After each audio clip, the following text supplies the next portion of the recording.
ఈరోజు తెలంగాణ రాష్ట్ర ప్రభుత్వము గౌరవనీయులు ముఖ్యమంత్రి గారు రేవంత్ రెడ్డి గారు ఒక మంచి నిర్ణయంతో మంచి లక్ష్యంతో తెలంగాణ రాష్ట్రానికి అభివృద్ధి చేయడానికి మరి ముందుకు వెళ్తా ఉన్న సమయం మనకు కనబడతా ఉన్నది. వారు చేస్తున్న కృషి ఫలితంగా ఈరోజు ప్రతి ఒక్కరూ సంతోషంగా ఆనందంగా ఉన్న ఈ తెలంగాణ రాష్ట్రంలో మరి అనేక ఒడిదుడుకులు, ఎన్నో కష్టాలు, ఎన్నో బాధలు, మరి గత ప్రభుత్వాలు చేసిన కొన్ని తప్పులు, లక్షల కోట్లు బాకీలు చేసిపోయినా అయినా కూడా కష్టపడి బాధతో వారు ఈ రాష్ట్రానికి ముందుకు తీసుకెళ్తున్నారు. వారు కష్టపడుతూ ఉన్నారు, మనందరికీ తెలుసు. కానీ ఈరోజు భారతీయ జనతా పార్టీ అంటే దేశంలో మరి మూడవసారి ప్రభుత్వాన్ని ఏర్పాటు చేయడం జరిగింది. వారి ఆలోచన ఒకే ఒకటి, ఈ ఎస్సీ ఎస్టీ బీసీ మైనారిటీలను ఎట్లా అణగదొక్కాలనో, మరి హిందూ రాజ్యాన్ని స్థాపించాలి, హిందూ సామ్రాజ్యంగా ఏర్పాటు చేయాలనే ఆలోచనతో వారు ముందుకు వెళ్తూ ఉన్నారు. ఇది కాని పని.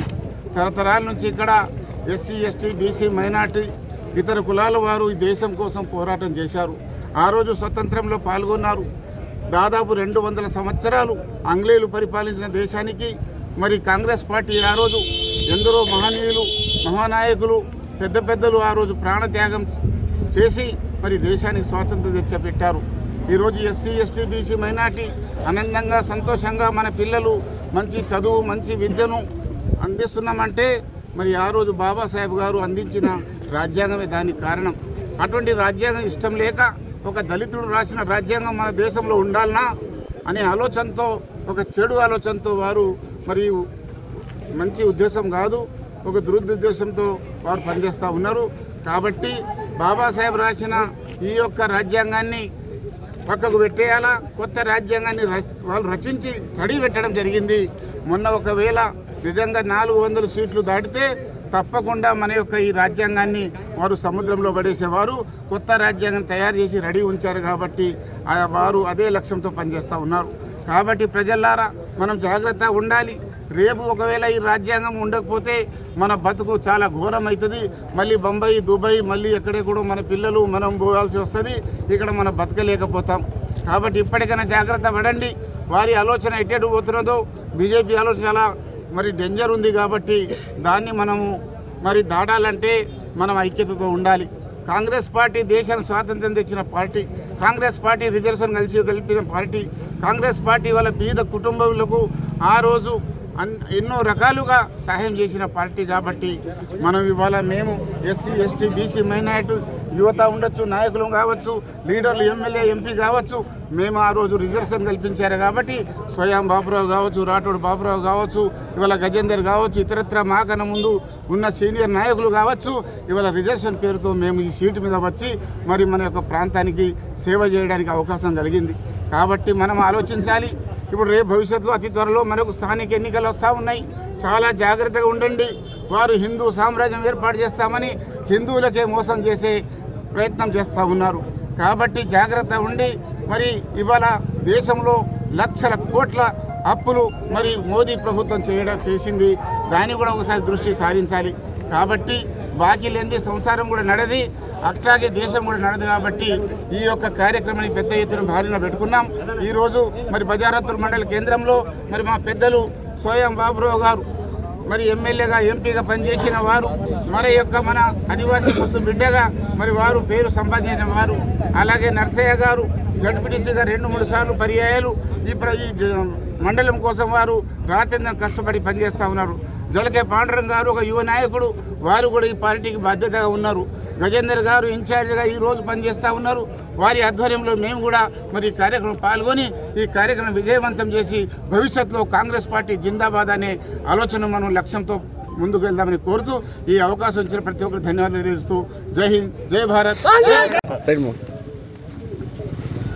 ఆనాడు కాంగ్రెస్ పార్టీ ఈ దేశం కోసం ప్రాణత్యాగాలు చేసి దేశానికి స్వాతంత్రం తెచ్చి ఇవాళ ఎస్సీ ఎస్టీ బీసీ అన్ని వర్గాలు, మైనారిటీ అన్ని వర్గాలు కూడా కలిసిమెలిసి ఉంటున్నాయంటే అది కేవలము కాంగ్రెస్ పార్టీతోనే సాధ్యమైంది. కాబట్టి అది కాకుండా ఈ మధ్యన జై శ్రీరామ్ అంటూ అదే రకంగా మత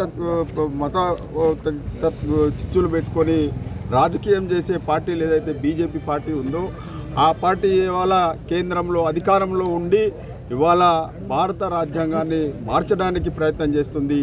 ఇవాళ భారత రాజ్యాంగాన్ని మార్చితే ఇవాళ ఏదైతే రిజర్వేషన్స్ ఇవాళ బీసీ రిజర్వేషన్ కానీ అదే రకంగా ఎస్టీ రిజర్వేషన్ కానీ అదే రకంగా ఎస్సీ రిజర్వేషన్ కానీ ఈ రిజర్వేషన్లన్నీ కూడా ఎక్కువ శాతం ఇవ్వాల్సిన అవసరం ఉన్నది. కానీ ఆ విధంగా కాకుండా ఇవాళ ఏదైతే బీజేపీ పార్టీ భారత రాజ్యాంగాన్ని మార్చడానికి ప్రయత్నం చేస్తుంది. కాబట్టి ప్రజలందరూ కూడా ఈ దేశం మొత్తంలో కూడా కాంగ్రెస్ పార్టీ తీసుకున్న నిర్ణయం కాబట్టి అందరూ కాంగ్రెస్ కార్యకర్తలందరూ కూడా ఈ పాదయాత్రలందరూ జై భీమ్ జై బాపు జై భీమ్ జై సంవిధాన్ పేరు మీద నడుస్తుంది. కాబట్టి ఖచ్చితంగా అందరూ కూడా విజయవంతంగా చేయాలని కూడా ఈ సందర్భంగా నేను తెలియజేయడం జరుగుతుంది.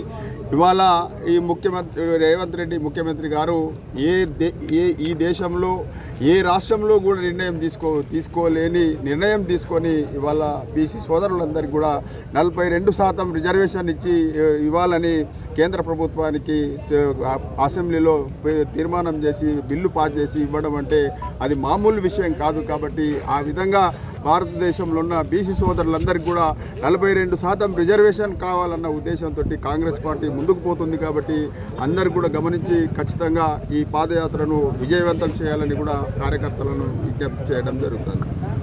ఈరోజు బజారాత్నూర్ మండలంలో ఈ దేగమా నుండి బజారాత్నూర్ వరకు జై బాపు జై భీమ్ జై సంవిధాన్ పాదయాత్రలో భాగంగా ఈరోజు ఇక్కడ నుంచి మొదలు పెట్టడం జరిగింది. ఇక్కడ మా నాయకులు ఎక్స్ ఎంపీ స్వయం బాపురావు గారు, అదేవిధంగా ఎక్స్ ఎమ్మెల్యే రాథోడ్ బాపురావు గారు మరియు ఎక్స్ జడ్పీటీసీ నర్సయ్య గారు, మండల కాంగ్రెస్ అధ్యక్షులైన జల్కే పాండురంగ్ గారు, అదేవిధంగా కల్లెం నారాయణ రెడ్డి గారు మరియు కాంగ్రెస్ పార్టీ కార్యకర్తలతో కలిసి ఈరోజు పాదయాత్రను ఇక్కడి నుంచి మొదలు పెట్టడం జరిగింది. ఈ పాదయాత్ర యొక్క ముఖ్య ఉద్దేశము ఏదైతే బాపూజీ గారు మహాత్మా గాంధీ మన జాతిపిత మహాత్మా గాంధీ గారు భారతదేశానికి స్వాతంత్రం తెచ్చిపెట్టిన విషయం అందరికీ తెలిసిందే. కానీ ఈ మధ్య కాలంలో బీజేపీ వాళ్ళు మహాత్మా గాంధీ యొక్క ప్రతిష్టను దిగజార్చే విధంగా వ్యవహరిస్తున్నారు. అదేవిధంగా జై భీమ్ అంటే మన రాజ్యాంగ రూపకర్త డాక్టర్ బాబాసాహెబ్ అంబేద్కర్ గారు ఈరోజు రాజ్యాంగం వల్ల మనకు అన్ని హక్కులు కల్పించబడ్డాయి. మనం ఈ విధంగా రాజ్యాంగం ఉండబట్టే మనం ఈరోజు ఇంత స్వేచ్ఛగా తిరగగలుగుతున్నాం. ఎస్సీ ఎస్టీలైన మేము ఈరోజు రాజకీయంలో నిలదొక్కుంటున్నాము. ఈ విధంగా ఈరోజు మేమందరం తెల్లబట్టలు వేసుకొని తిరుగుతున్నామంటే అది ఒక అంబేద్కర్ గారి కృషి వల్లనని చెప్పడం జరుగుతుంది. మరియు అదేవిధంగా పోయిన ఎన్నికలలో బీజేపీ వారు ఇస్ బార్ 400 పార్ అన్నారు. అంటే 400 సీట్లు వస్తే ఏదైతే దళితుడైన బాబాసాహెబ్ అంబేద్కర్ గారు రచించిన సంవిధాన్ని రాజ్యాంగాన్ని మొత్తము మార్చేద్దామని ఆ ఉద్దేశంతో ఇస్ బార్ 400 పార్ అనడం జరిగింది. కానీ భారతదేశ పౌరులు భారతదేశ ప్రజలు చాలా తెలివివంతమైన వారు. వాళ్లకు 250 సీట్లకి పరిమితం చేసి రాజ్యాంగాన్ని కాపాడిన పరిస్థితి మనం చూస్తున్నాము. మిత్రులారా, స్వాతంత్రం వచ్చి 75 సంవత్సరాలు కావస్తుంది. రాజ్యాంగాన్ని చెక్కు చెదరకుండా కాపాడిన కాంగ్రెస్ పార్టీ. కాబట్టి ఈ విధంగా ఇక్కడి నుంచి నేను ఒకటే మనవి చేస్తున్న ప్రజలకు, రాజ్యాంగం సురక్షితంగా ఉండాలంటే కాంగ్రెస్ పార్టీ సురక్షితంగా ఉండాలి ఈ దేశంలో. కాబట్టి కాంగ్రెస్ పార్టీని కాపాడాల్సిన బాధ్యత ప్రజలనేదని, మరి రాజ్యాంగాన్ని కాపాడాల్సిన బాధ్యత ప్రజలది, కాంగ్రెస్ పార్టీదని తెలియజేయడానికే ఇప్పుడు ఈ పాదయాత్ర చేయడం జరుగుతుంది.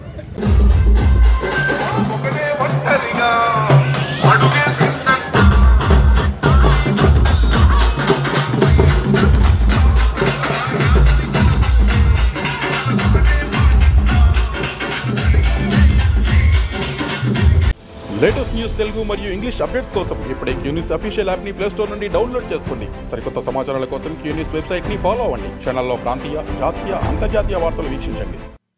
లైక్ చేయండి.